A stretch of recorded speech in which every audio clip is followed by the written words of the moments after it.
सभी मित्रों को गुड मॉर्निंग, राम राम। तो जो हम राजस्थान जो एनिमल अटेंडेंट की जो पोस्ट जो निकली हुई थी उनके बारे में हम देख रहे थे। और उसमें हम जो राजस्थान में पशु संपदा जो उनके बारे में हमने भेड़ों की नस्ल देख ली थी, बकरियों की नस्ल और गाय की नस्ल और भैंसों की नस्ल। तो आज वाली जो क्लास जो है बहुत महत्वपूर्ण रहने वाली है, क्योंकि इसके अंदर जो आज जो हम क्लास करेंगे उसमें बधियाकरण कृत्रिम गर्भधान के बारे में हम चर्चा करें। तो गेम को बिना खराब करते हुए ये शुरू करते हैं।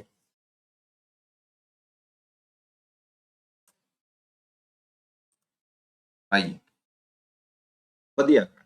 तो बड़ी बधियाकरण क्या होता है, सबसे पहले तो बात ये, ठीक है। बधियाकरण क्या होता है तो साफ और सरल भाषा में यहाँ पे लिखा हुआ है, ठीक है। नर पशु यानी कि जैसे गाय है तो गाय में बैल हो गया, वैसे भेड़ जो है भेड़ में मींढा हो गया, बकरी जो है बकरी में बकरा हो गया, ठीक है। वैसे ही जो गाय है इसमें खागड़ बोल देते हैं। तो वो क्या है, नर पशु। नर पशु के दोनों अंडकोशों अथवा मादा के दोनों अंडकोशों को निकालकर उसे नपुंसक बनाने की क्रिया को क्या कहते हैं भाई, बधियाकरण कहते हैं। तो ये आ जाए कि बधियाकरण क्या है, तो सीधी बात है, नर पशु व मादा पशु इनके दोनों जो अंडकोश जो है इनको निकाल कर क्या किया जाता है, नपुंसक बनाने की क्रिया को क्या कहते हैं भाई, बधियाकरण, ठीक है। उन्नत पशु प्रजनन कार्यक्रम की सफलता के लिए अवांछित नर पशुओं का बधियाकरण बहुत ही आवश्यक क्रिया है, जिसके बिना डेयरी पशुओं की नस्ल में सुधार करना असंभव, ठीक है। कहने का तात्पर्य यही है कि जो उन्नत जो प्रजनन कार्यक्रम जो है इसमें क्या किया जाता है, जो क्रॉस किया जाता है कि एक नस्ल का दूसरे, एक मादा नस्ल का दूसरे जो नर नस्ल है उसके साथ क्या किया जाता है भाई, मिलान किया जाता है। और जो मादा नस्ल प्रजनन करके जो बच्चा पैदा करती है तो उससे क्या होता है कि जो डेयरी जो है उन्नत पशु प्रजनन कार्यक्रम में एक बहुत महत्वपूर्ण क्या है, आवश्यक कार्य है, ठीक है। और इसीलिए जो बधियाकरण बहुत ही क्या है, आवश्यक कार्य है, जिसके बिना डेयरी पशुओं की नस्ल में सुधार करना असंभव है।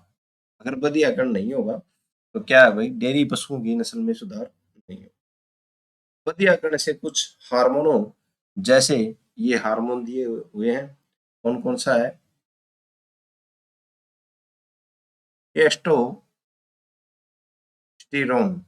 ठीक है। टेस्टोस्टेरोन का उत्पादन भी बहुत कम हो जाता है, ठीक है। तो जो अंडकोश जो है वहां पर अगर बधियाकरण कर दिया गया तो ये जो हार्मोन है इसका उत्पादन क्या हो जाएगा, कम हो जाएगा, उत्पादन ही नहीं होगा, ठीक है। बछड़ों में बधियाकरण की उचित आयु 2 से 8 माह के बीच हो, ठीक है।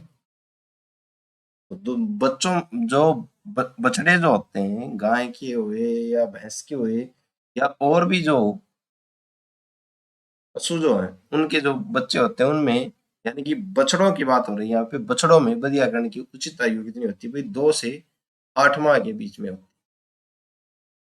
ठीक है, आइए आगे बात करते हैं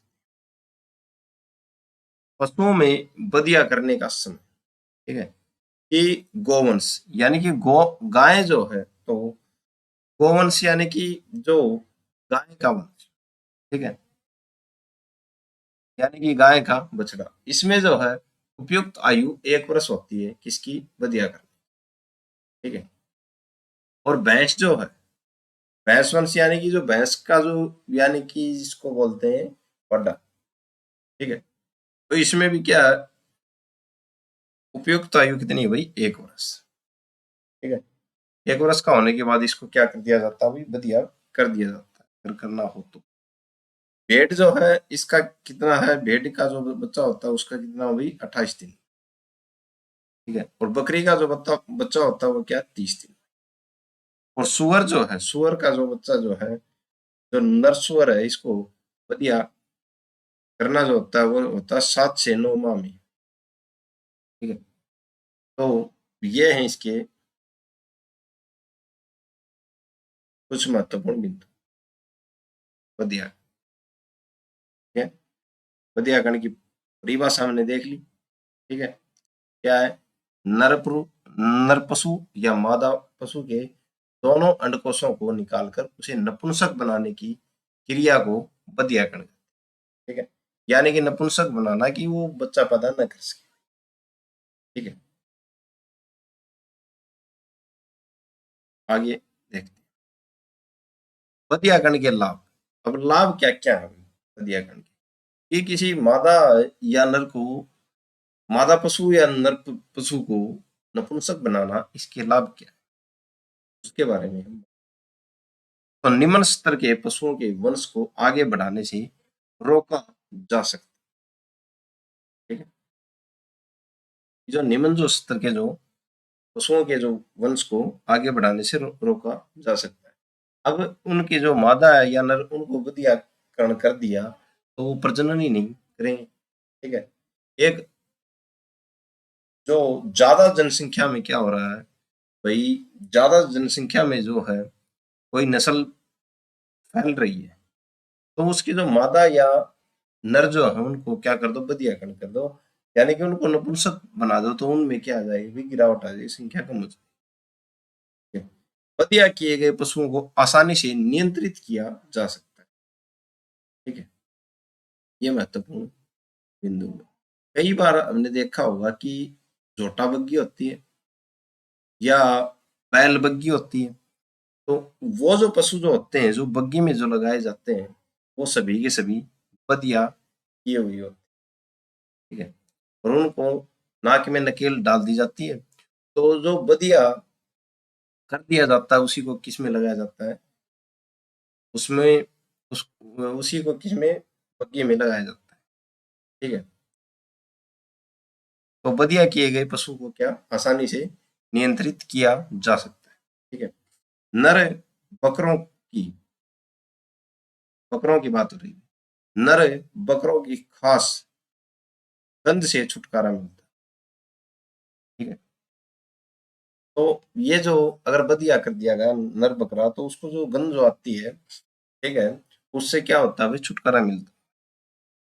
ठीक है, नर जो बकरा होता है उसमें उत्तम जो किस्म जो है, उत्तम किस्म का बैल या भैंस तैयार करना, जो हल गाड़ी हाँकने एवं कृषि कार्यों में काम आता है, किया गया वही। ठीक है, जो उत्तम किस्म का जो बैल है उसको अगर बदिया कर दिया गया, तो वो क्या, या तो जो बग्गी है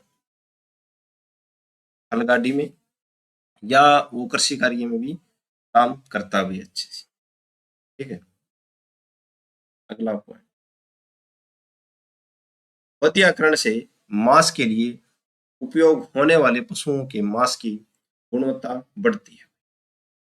ठीक है, जितने भी जो ये जो मीट शॉप है, इनमें जो ये कटते जो है, पशु कटते जो है, लगभग बदियाकरण वाले ही होते हैं। ठीक है, बदियाकरण से मांस के लिए प्रयोग होने वाले पशुओं के मांस की गुणवत्ता बढ़ जाती है। बधिया किए गए नर पशु को मादा पशुओं के साथ बिना किसी कठिनाई के रखा जा सकता है, क्योंकि वह मद में आई मादा के ऊपर यानी कि उससे क्या नहीं करेगा भाई, संभोग नहीं करेगा। ठीक है, तो ये पॉइंट है कि अगर कोई नर जो पशु जो है उसको बधिया कर दिया यानी कि उसको नपुंसक बना दिया, तो अगर वो मादाओं के बीच यानी कि मादा पशुओं के बीच छोड़ दिया जाए यानी कि गायों के बीच भी छोड़ छोड़ दिया जाए तो कोई समस्या नहीं है। ठीक है, क्योंकि वो नपुंसक बना दिया है। ठीक है, ये भी इसके लाभ है भी बधिया। आगे देखते हैं बधियाकरण की विधियां। तो बधियाकरण की विधियां होती हैं इसमें तीन विधियां दर्शाई गई। शल्य क्रिया द्वारा, बोर्डिजो द्वारा बधियाकरण, रबड़ के छल्लों द्वारा बधियाकरण। अब हम एक एक विधि को इसको देखते हैं, कौन सी विधि को कैसे किया जाता। तो शल्य क्रिया द्वारा बधियाकरण। शल्य क्रिया, पालतू पशुओं में बधियाकरण सबसे पुरानी शल्य क्रिया समझी जाती है। तो पालतू पशुओं में जो बधियाकरण की जो सबसे पुरानी क्रिया कौन सी है? शल्य क्रिया। इस विधि में इस विधि में शल्य क्रिया द्वारा अंड कोशों के ऊपर चढ़ी जो खाल होती है, खाल को काटकर दोनों अंडकोशों को निकाल दिया। ठीक है, तो जो नर जो पशु जो होता है उसके जो दोनों अंडकोश जो है वो उसकी जो ऊपर की खाल काटकर दोनों अंडकोशों को निकाल दिया।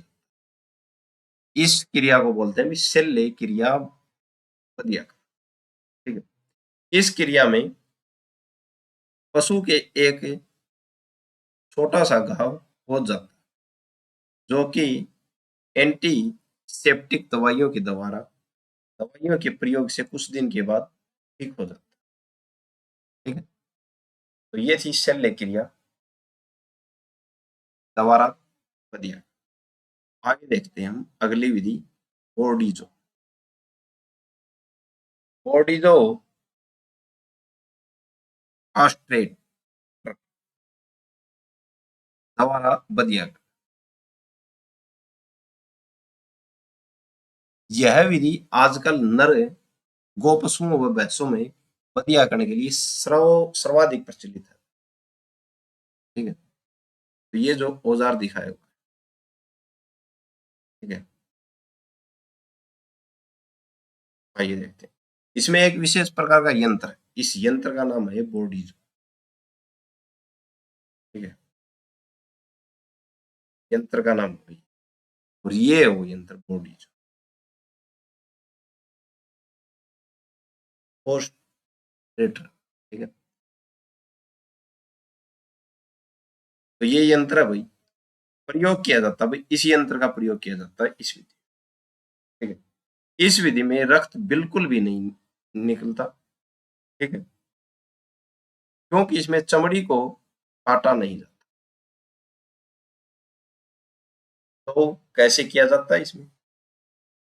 इसमें पशु के अंडकोशों से ऊपर की ओर जड़ी सप्रम मेटिक कोर्ड जो कि खाल के नीचे स्थित हो, को इस यंत्र के द्वारा बाहर से दबाकर कुचल दिया जाता है।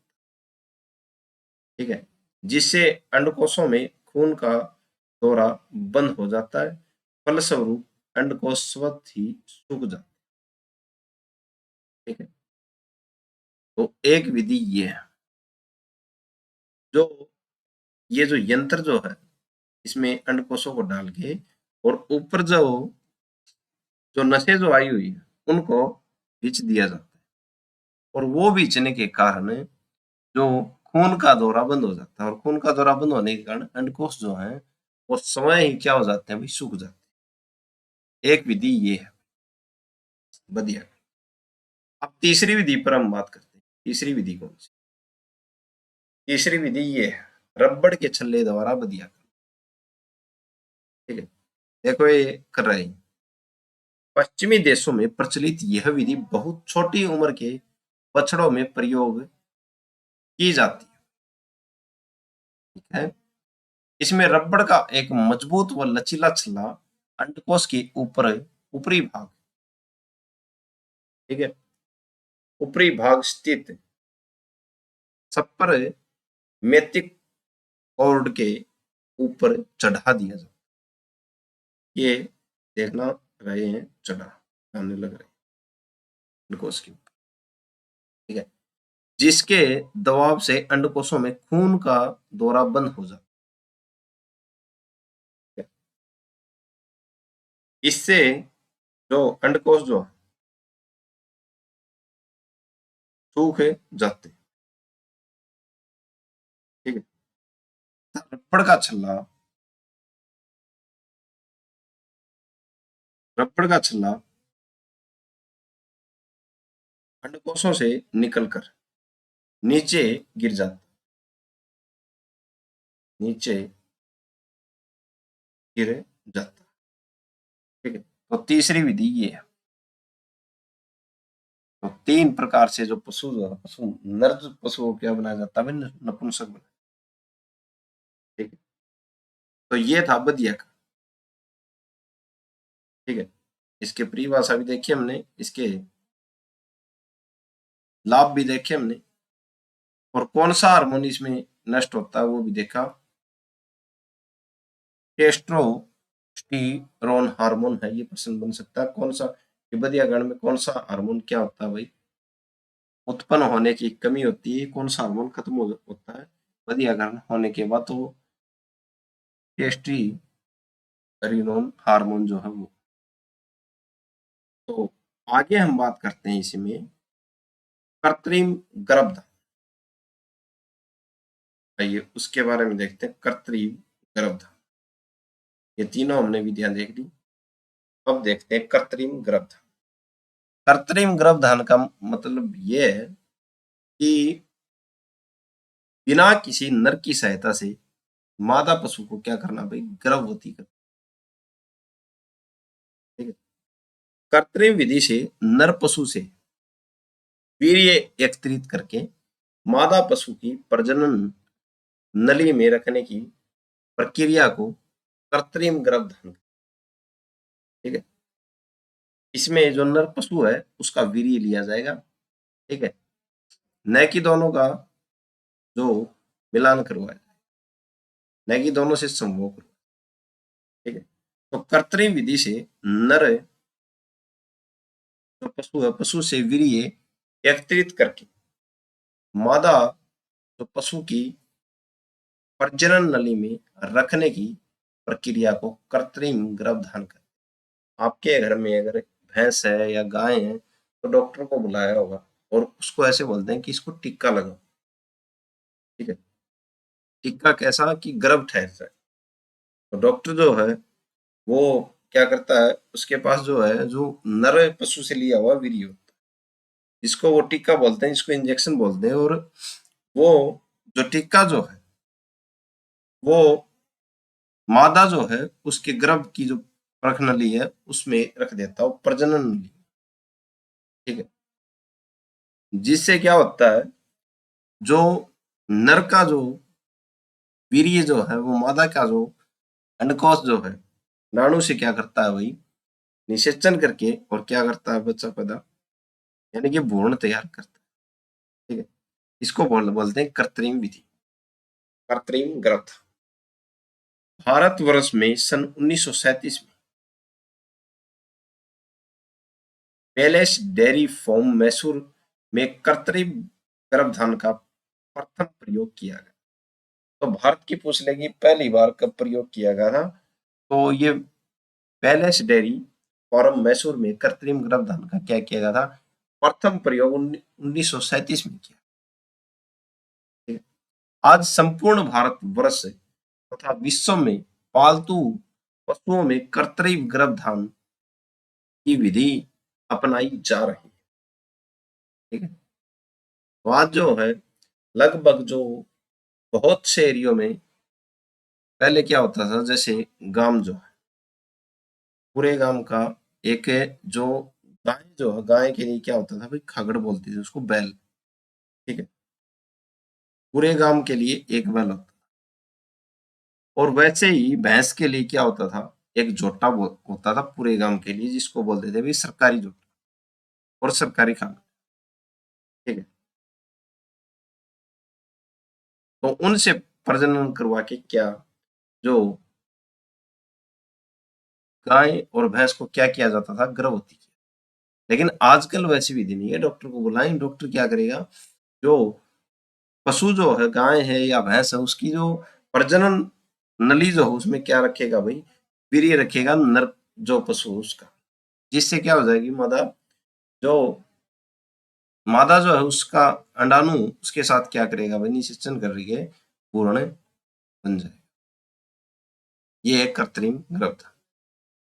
ठीक है, तो आजकल ये पूरे भारत में और पूरे विश्व में पालतू पशुओं में कृत्रिम गर्भधारण की विधि अपनाई जा रही है, और इसी के कारण नई नई नस्लें आ रही हैं। ठीक है, आइए आगे दें। वीर्य का एकत्रित व उसका संरक्षण। वीर्य का एकत्रीकरण में चुने हुए अच्छे नस्ल के अंदर पशुओं से कृत्रिम विधि द्वारा वीर्य एकत्रित किया जाता है।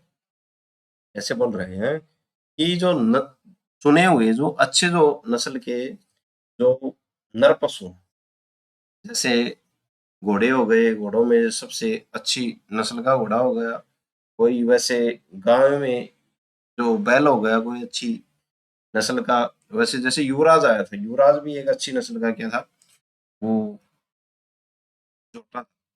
ठीक है, जिसने करोड़ों रुपए जीते थे। तो उससे क्या किया, वीर्य एकत्रित किया। वैसे ही जो अच्छी अच्छी नस्ल के पशु जो होते हैं, नर पशु, उनसे वीर्य एकत्रित किया जाता है। ठीक है, चुने हुए अच्छे नस्ल के नर पशु से कृत्रिम विधि द्वारा वीर्य एकत्रित किया जाता है। ठीक है, अब वीर्य एकत्रित कर नर पशुओं को इस कार्य के लिए प्रशिक्षित किया जाता है, जिससे कि वह दूसरे अन्य नर पशु अथवा डेमी कृत्रिम पशु पर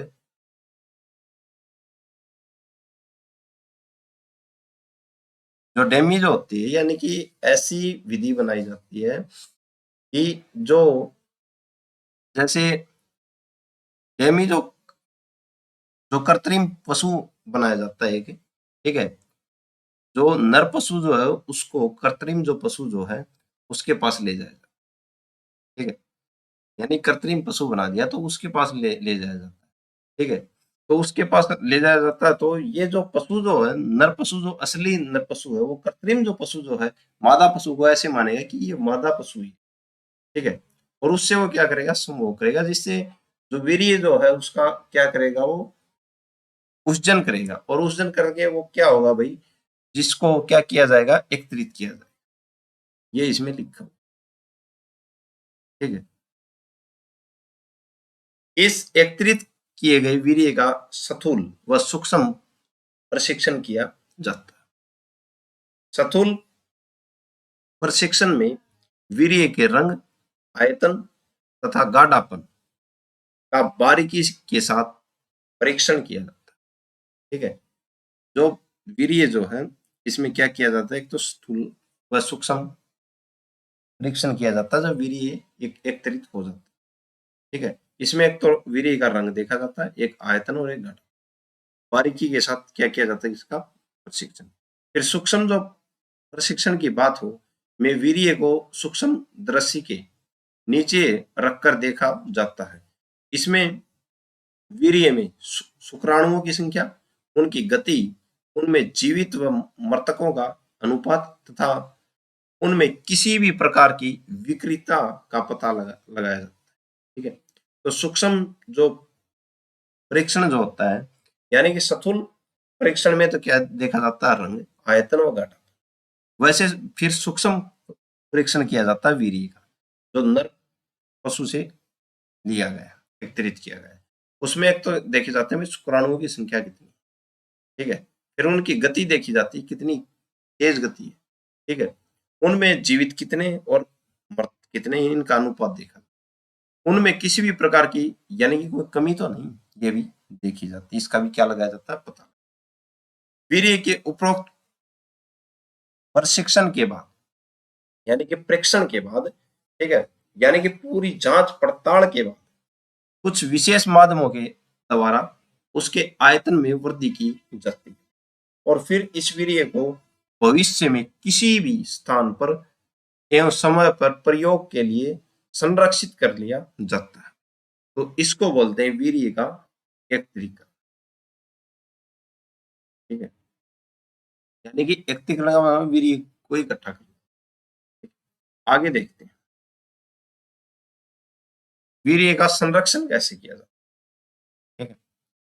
तो पहले वीर्य द्रव अवस्था में ही संरक्षित किया जाता था, ठीक है। पहले जो होता था वो वीर्य द्रव अवस्था में क्या किया जाता, संरक्षित किया। इसका प्रयोग 2 से 3 दिन के अंदर करना पड़ता था, क्योंकि इसके बाद उसकी गुणवत्ता में काफी कमी आ जाती थी, ठीक है। आजकल वीर्य को तरल, ठीक है, नर्तनजन के अंदर जमी हुई अवस्था में रखा जाता है, ठीक है। लेकिन जो आजकल जो है इसको क्या किया जाता है भाई, जमी हुई अवस्था में रखा जाता है। गहन हिमीकृत वीर्य वर्षों तक तरल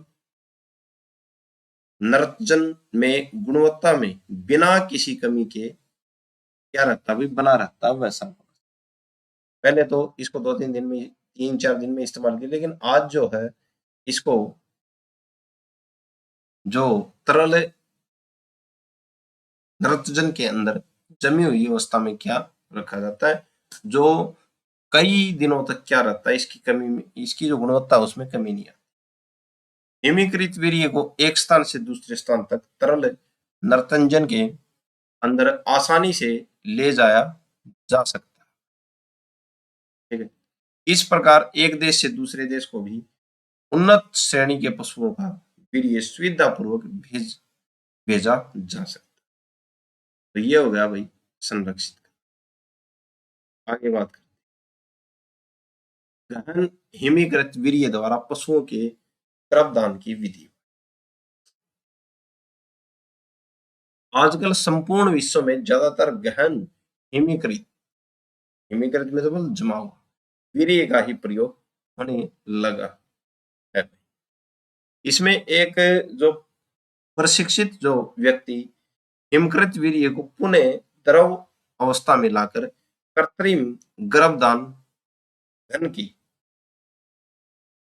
सहायता से रेक्टो विजाइनल विधि द्वारा गर्मीय हुई मादा की प्रजनन नली में डाल, ठीक है। जो प्रशिक्षित जो व्यक्ति जो है वो ही क्या करता है भाई, जो द्रव अवस्था में लाकर उसको क्या करता है भाई, रेक्टो जियाइनल विधि, रेक्टो जियाइनल विधि को हम आगे देखेंगे। तो ये पूछ ले कि जो हिमीकृत जो वीर्य जो है इसको किस विधि द्वारा मादा की प्रजनन नली में डाला जाता है, तो रेक्टो विजाइनल विधि द्वारा, ठीक है। वीर्य का द्रवीकरण फाइन करना, ठीक है, कैसे किया जाता है। हिमीकृत वीर्य को प्रयोग करने से पहले इसे सामान्य तापमान पर तरल अवस्था में लाया जाता है। इस विधि को थाइन कहते हैं। ये आ जाएगी थाइन किसको कहते हैं, तो जो जमा हुआ वीर्य है उसको क्या करना भाई, सामान्य तापमान पर तरल अवस्था में लाना थाइन कहलाता है, ठीक है।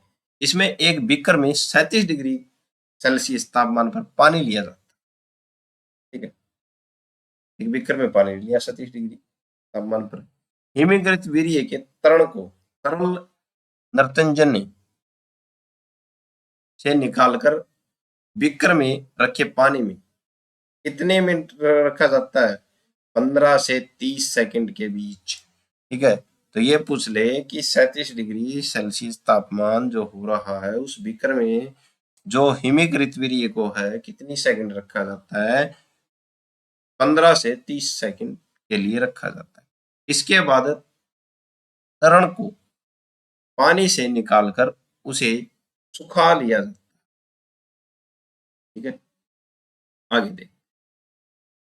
तो ये नहीं कि ये वीर्य तैयार। गहन हिमीकृत वीर्य द्वारा पशुओं के गर्भधान की विधि। वीर्य तरण को कृत्रिम गर्भधान घन में भर लिया जाता है। ये है वही घन। ठीक है, तो इसमें भर लिया जाता है वीर्य कृत्रिम गर्भधान घन। ठीक है, एक 18 से 19 इंच लंबी धातु की नली होती है। गन यानी कि इसको बंदूक बोला जाता है। इसके अंदर एक पिस्टन लगा होता है। इसके एक सिरे पर प्लास्टिक का एक छल्ला लगा होता है, ये लगा। ठीक है, टाइम के पश्चात वीर्य तरण का फैक्ट्री प्लग वाला सिरा गन के अंदर रखा जाता है। ठीक है, गन के अंदर रख दिया ये वाला सिरा। ठीक है, टाइम के पश्चात गन के अंदर रखा जाता है तथा पॉली विलायन से सील किए सिरे को गन से बाहर रखा जाता है। ठीक है भाई, इसके पश्चात गन से बाहर वाले सिरे को एक साफ कैंची अथवा स्ट्रोक कटर की सहायता से समकोण पर काट देते हैं। ठीक है, और एक प्लास्टिक की शीट को कृत्रिम गर्भधान गन के ऊपर क्या कर दिया जाता भाई, हटाते हैं।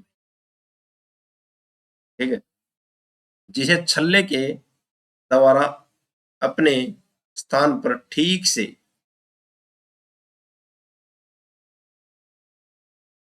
कस दिया जाता है। ठीक है, तो ये वाला जो भाग है ये काट दिया जाता है और इसके ऊपर पूरे के पूरे ऊपर एक प्लास्टिक की क्या डाली जाती है, परत। ठीक है, अब सारा का सारा वीर्य अगर ये जो गन जो है ये यहाँ से मारेगी प्रेशर तो सारा का सारा उस थैली में आके वो अंदर ही जाएगा। अब पिस्टन को थोड़ा सा ऊपर और अब पिस्टन को थोड़ा सा ऊपर की ओर दबाकर वीर्य तरण से वीर्य के बचाव को चेक किया जाता है कि सही चल रहा है या नहीं। ठीक है, और इस प्रकार से तो क्या है, पशु जो है उसके मादा जो पशु जो है उसके गर्भ में जाके ये जो पिस्टन जो है यानी कि जो गन जो है इसको इससे वीर्य वहां पे छोड़ दिया जाता है। जो नली जो होती है उसमें प्रजनन नली। कृत्रिम गर्भधान की विधि, तो दो विधियां हैं। कौन कौन सी है, विजाइनल स्पेकुलम विधि, रेक्टो विजाइनल विधि। ये दो विधियां हुई कृत्रिम गर्भधान की। तो विजाइनल स्पेकुलम विधि को हम देखते हैं। आरंभ में यानी कि शुरुआत में आरंभ में कृत्रिम गर्भधान विजाइनल स्पेकुलम विधि द्वारा किया जाता है जिसमें वीर्य को विजाइनल स्पेकुलम की सहायता से कृत्रिम गर्भधान कैथेटर द्वारा पशु की गर्भाशय ग्रीवा में रखा जाता है। ठीक है, तो क्या बोलता है कि पहले जो है शुरुआत में विजाइनल स्पेकुलम विधि द्वारा क्या किया जाता था, वीर्य को जो स्पेकुलम की विधि से कृत्रिम जो गर्भधान जो है कैथेटर द्वारा पशु की गर्भाशय ग्रीवा में रखा जाता है। ठीक है, ये फिर जो है रेक्टो विजाइनल विधि की। अब पूरे विश्व में रेक्टो विजाइनल विधि द्वारा कृत्रिम गर्भधान किया जाता है। इस विधि में कृत्रिम गर्भधान तकनीशियन अपने बाएं हाथ में साबुन पाई या तेल आदि से चिकना करके उसे कृत्रिम गर्भधान के लिए आए पशु की गुद्दा में डालता है और गर्भाशय ग्रीवा को हाथ में पकड़ लेता है। ठीक है। तो जो बायां जो हाथ जो है, आजकल ये जो विधि है रेक्टो वाइजनल विधि, ये क्या होती है कि जो जो प्रशिक्षित व्यक्ति जो होता है वो गुद्दे में क्या करता है, हाथ डाल के, और जो गर्भाशय ग्रीवा को हाथ में लेता है। ठीक है। तत्पश्चात वह दूसरे हाथ में कृत्रिम गर्भधान को योनि में प्रविष्ट करते हुए उसे ग्रीवा तक पहुंचाता है तथा गुद्दे में स्थित हाथ के अंगूठे की सहायता से गन को ग्रीवा के बाहरी द्वार में प्रविष्ट करा देता है। गन यानी कि वो बंदूक पहले दिखा। ठीक है। ये आजकल की विधि है। इसके पश्चात ग्रीवा की संपूर्ण लंबाई को पार करते हुए गन के श्री को गर्भाशय बॉडी में पहुंचाया जाता है। ठीक है। फिर दाहिने हाथ से पिस्टल दबाकर गन से भरे वीर्य को वहां छोड़ दिया जाता है। ठीक है। एक पिक्चर भी थी, वो आपको दिखाऊं। रही तो होगी, तो ये रही, ये कर रहा है।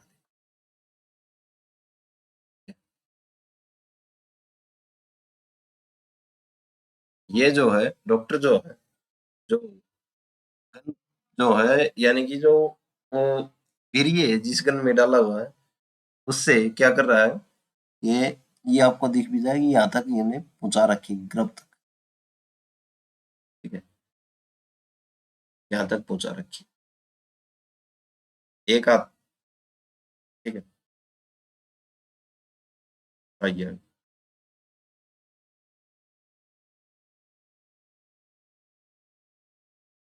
ठीक है। आगे देखते हैं। गर्भदान का उचित समय व सुविधा कौन सा, एक मिनट रुके ना। हाँ, ये रहे। विजाइनल स्पेकुलम विधि की तुलना में रेक्टो विजाइनल विधि के लाभ लाभ की बात कौन कौन से। गुद्दा में हाथ डालकर पशु के प्रजनन अंगों का भली प्रकार प्रशिक्षण किया जा सकता है तथा उसकी गर्मी का सही पता लगाया जा सकता है कि अब ये गर्भधान करने के योग्य है या नहीं। ठीक है। अनेक बार गर्भधारण किए पशु भी गर्मी में आ जाते हैं और उन्हें अज्ञानता से में गर्भधान के लिए ले जाया जाता है। ऐसे पशु का रेक्टोविजाइनल विधि द्वारा गर्भ प्रशिक्षण भी हो जाता है और वह व्यर्थ में दोबारा गर्भधान करके गर्भपात के खतरे से बच जाता है। ठीक है। ये भी इसकी क्या है, अच्छी विधि। रेक्टो विजाइनल विधि में वीर्य को उचित स्थान पर छोड़ दिया जाता है जिससे वीर्य व्यर्थ में बर्बाद नहीं होता तथा इसमें गर्भ धारण की संभावना अधिक होती है। ठीक है। कौन सी विधि में, विजाइनल की तुलना में रेक्टो विजाइनल विधि। ठीक है। ये लाइन जो है कि अनेक बार गर्भ धारण किए पशु भी गर्मी में आ, तो ये अगर पहले से कोई पशु गर्भ धारण कर रखा है तो वो अचानक कई बार गर्मी में आ जाता है। गर्मी में आने के कारण जो अज्ञान जो होते हैं, कई बार जो अज्ञान पुरुषों को ऐसे मान लेते हैं कि ये गर्भ धारण नहीं किया, तो उसको ले जाया जाता है कहाँ पे, डॉक्टर के पास। किसके लिए, कि भाई इससे इसको फिर से क्या लगाओ, इंजेक्शन लगाओ कि इसने गर्भ धारण नहीं किया। ठीक है, गर्भ धारण नहीं है। तो रेक्टोविजाइनल विधि जो है ऐसी है कि ऐसे पशुओं का रेक्टोवाइजनल विधि द्वारा गर्भ परीक्षण भी हो जाता है। ठीक है। और वह व्यर्थ में दोबारा गर्भ धारण करके गर्भपात के खतरे से बच जाते हैं। ठीक है। ये है इसका कहने का। ठीक है। ये डबल डबल गर्भ धारण नहीं हो, इस विधि से पता चल जाता है। आइए आगे। गर्भधान का उचित समय व सुविधा। सावधानी, सॉरी सावधानी, विधानी सावधानी। तो पशु के मध्यकाल का द्वितीय अर्धभाग कृत्रिम गर्भधान के लिए उपयुक्त हो। ठीक है, मध्यकाल का मतलब यहाँ पे ये मध्यकाल है हिंदी का। और इसकी अगर बात करें मध्यकाल का, हम हमारी भाषा में बोलते हैं रजोधर्म चक्र, साइंस का शब्द। ठीक है, प्रजनन समय। ठीक है, तो कृत्रिम गर्भधान द्वारा मध्यकाल का द्वितीय अर्थ भाग। ठीक है, गर्भधान के लिए पशु को दूर से लाना लाभप्रद होता है। ठीक है, गर्भधान के लिए पशु को दूर से लाना लाभप्रद होता है। ठीक है, कोई दिक्कत नहीं है भाई, उससे लेके आ रहा हो लेके आओ। ठीक है, पशुपालक को पशु को गर्भधान के लिए लाते हुए ले जाते समय उसे डराना या मारना नहीं चाहिए, सबसे पहला एक पॉइंट। पहली बात तो ये है कि ये देखो कि मध्यकाल जो है पशु उस मध्यकाल की स्थिति में है या नहीं। ठीक है, इसको रिजोधर्म चक्र हमारी साइंस साइंस जो हो उसमें। ठीक है, और दूसरी बात यह है कि गर्भधान के लिए पशु को दूर से लाना लाभप्रद है। ठीक है, कोई दिक्कत नहीं है, अभी कितनी भी दूर है, अगर डॉक्टर बैठा हुआ है 4-5 किलोमीटर तो ले जा सकते हैं, कोई दिक्कत नहीं। लेकिन एक बात हो रहा है, पशुपालक को पशु को गर्भधान के लिए लाते हुए ले जाते समय एक तो मारना नहीं चाहिए, एक डराना। बयाने के यानी कि प्रजनन, बयाने बयाने बोलते हैं देसी भाषा में। तुम्हारी भैंस ब्याह गई, तुम्हारी गाय ब्याह गई, तुम्हारी बकरी ब्याह गई, उसको बोलते हैं ब्याह। ठीक है, ब्याने के 50 से 60 दिन के बाद ही पशु में गर्भधान करना उचित, क्योंकि उस समय तक ही पशु का गर्भाशय पूर्णतः सामान्य अवस्था में आ जाता है। ठीक है, यानी कि पशु ब्याह है आज। ठीक है, यानी कि 1 तारीख को पशु ब्याह गया, तो 1 तारीख से 50-60 दिन, यानी कि 60 दिन बाद, 50-60 दिन के भीतर क्या होता है भाई, 50-60 दिन के बाद पशु को गर्भधान करना उचित रहता है। ये नहीं कि भाई 40वें दिन ऐसे बोल दो कि हाँ लगवा दो, कोई भी लगवा दो इंजेक्शन, ऐसे नहीं है। 50 दिन तो कम से कम निकालनी चाहिए। ठीक है,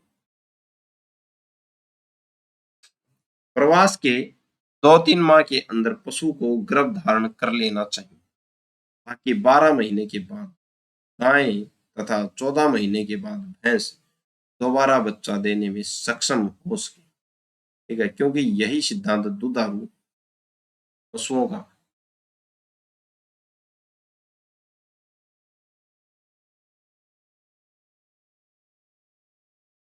ठीक है, दुधारू जो पशु जो है, पशुओं का पशुपालन में सफलता की कुंजी। ठीक है, क्या है, दुधारू पशु पालन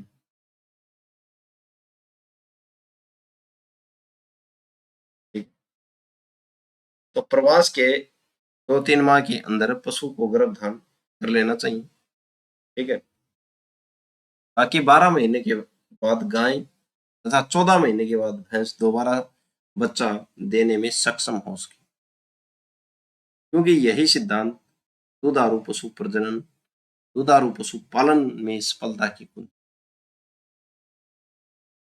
प्रवास होने के बाद क्या है भाई, जो गाय को तो 12 महीने के बाद, ठीक है, और भैंस जो है वो 14 महीने के बाद दोबारा बच्चा देने में सक्षम हो सके। अगर ऐसा ही होगा तो यही सिद्धांत होगा। ऐसे ही अगर 12 और 14 महीने में दोबारा बच्चा देने में सक्षम हो जाएंगे तो दुधारू पशु पालन में सफलता की कुंजी। सफलता की कुंजी कैसे है? सफलता की कुंजी ऐसे है कि नियमित समय पर अगर जो समय है उसी के साथ जो पशु है गर्भधान करता है, उसी के साथ जो क्या है ब्याता है, यानी कि बच्चे पैदा करता है, तो इससे जो है जो जैसे दूध घी हो गया और दूध घी, इसमें क्या होगा भाई, जो कंटिन्यू है बारंबारता बनी रहे, तो यही क्या है सफलता की कुंजी। अगर ऐसे होगा 1 साल में ब्याह गया, फिर जाके 3 साल में ब्याह, फिर 4 साल में ब्याह, इससे न तो उसका जो गर्भ है वो भी खराब हो जाएगा और जो रखने वाला है वो भी उसको कितने दिन रखेगा, वो भी उससे दुखी हो जाएगा। ठीक है, तो आशा है ये जो पॉइंट जो थे आज कुछ ऐसे जो थे पॉइंट जिसको खुलकर नहीं बता सकते, जो पर्दे के पीछे रखना बहुत जरूरी। तो एक बार इसको आप फिर से लेना पड़े, और सभी समझदार बच्चे हैं, ऐसा कोई भी नहीं है जो इन बातों से अनजान है। सबके घर में पशु हैं, सबके घर में भेड़ हैं, बकरियां हैं, सभी को सब कुछ पता है। लेकिन जो किताबी जो पोर्शन जो था, जो किताबी जो बात जो थी, वो आपके सामने जो ऐसे पर्दे के पीछे बात थी, वो जो पेपर में आने वाली है वो ऐसे आएंगी, न कि जो आम बात जो है, आम जो देसी जो बात घर में बोलते हैं या पड़ोस में बोलते हैं वो आने वाली। ठीक है, तो ये एक जो किताबी जो बात जो थी जो एग्जाम में आने वाली है वो है, तो एक बार इनको देख लेना। आशा है आपको अच्छा लगा होगा, आपको समझ में आया होगा। जहां तक कोशिश थी समझाने की वो की है। तो आज के लिए इतना ही, धन्यवाद।